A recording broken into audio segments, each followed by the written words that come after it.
Okay, for this problem, there's a couple of ways that we could do it, but I want to show you how to do it on the calculator. So if you go to y equals, and then type in 3x squared minus 6x plus the 2, and go to the graph, we can easily see how many times, I'm trying to make that a little bit bigger for you, we can easily see how many times the graph crosses the x-axis, because it's asking how many points it has in common with the x-axis, which means how many times does it cross.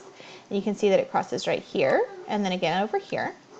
So that would be one of the ones that say 2 points. And then the vertex, remember, is this turnaround point.